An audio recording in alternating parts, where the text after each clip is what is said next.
known as this one-stop shop for NFTs. Can you explain in very simple terms what an NFT actually is and what it is not? Absolutely.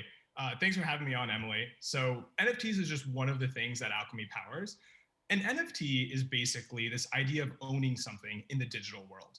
For example, in the real world, if you buy the Mona Lisa and you have the original one, your friend can make a copy of it, but there's an art expert who will come and certify that you have the original one and it's worth a lot more. In the digital world, if you have an image and your friend makes a copy of it, no one knows who has the original one. But now that's possible. Thanks to blockchain technology, what you can do now is you can say, hey, I'm the original owner of this. And as a result, it accrues value of being the specific one that is the most valuable.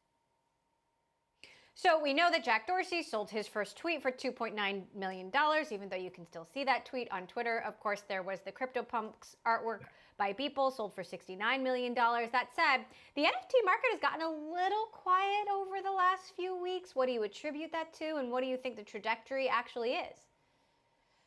Absolutely. So one of the things to understand is that NFT is not just a single product or a single company. NFT is a whole new industry that's being built up. And it has this idea of three pieces. You have this collection mechanism that humans innately care about collecting things. They care about scarcity, and then they care about showing off those things, which you can do way more effectively in the digital world than you can if you just have an art piece hanging in your apartment. So the NFTs, whether it's having a lull right now in the next month or so, that's kind of inconsequential, because what we're going to see over the next several years, we're going to have media, entertainment, athletes, musicians, games. All of these people are going to incorporate NFTs into their work, and this will be a cornerstone of blockchain technology and the first consumerized mass adoption of blockchain technology. So that said, there are doubters out there. Randy Carver, Carver Financial Services president, recently said, "You're delusional if you think these things will have long-term value. You'll be able to file NFTs with Dutch tulips as items that skyrocketed in popularity and value before crashing." What do you say to the people who just don't get it? You know, honestly, that's really exciting because it means that there's so much more potential. If everyone saw it, the market would be already mature. But because it's an early market, there's so much excitement. One of my favorite videos of all time is Bill Gates trying to explain to this reporter in 1982 why computers would be a thing and how this video technology and multimedia technology could actually provide a better learning experience than a book. And I think when you look at any new industry, blockchain, internet, computers, NFTs, you see a similar trend where there will always be people who are skeptical, but the true technologists are the ones who are able to see the potential applications even before anybody else does. And I think we have a very exciting several years ahead of NFTs. So what kind of NFTs are going to be worth something big, and what kind of NFTs are going to be worthless? Yeah, that's a great question.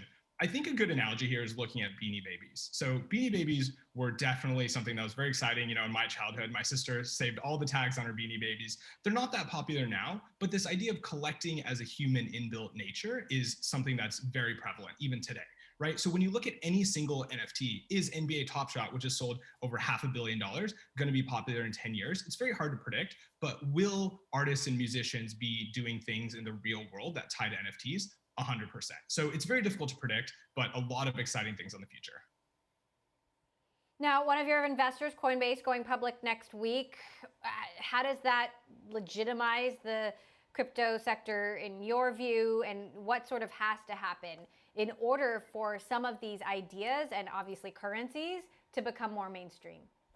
Absolutely. So we've been building Alchemy for the last 4 years, and now we power a majority of the space, and a huge transformation has happened. When we started, when we hired people, they would, talk to their parents or their wife or whoever it is and say, "Oh, I'm going to join a blockchain company." And the response would not be super excited. And Coinbase IPOing for probably over $100 billion will legitimize the space to everyone's friends and family who of the people who are thinking about getting into blockchain. What this does is it opens up a whole new generation of talent that is open to exploring and building this new industry. And that's super exciting and will accelerate the whole space incredibly. So what's your exit strategy? Obviously, there's a lot of demand out there. Wouldn't now be a good time for a hot NFT company to go public? Absolutely. So Alchemy, backing up, is we're not just NFTs. We power, think of us as Amazon Web Services. We power the infrastructure behind most of the popular projects in the entire industry.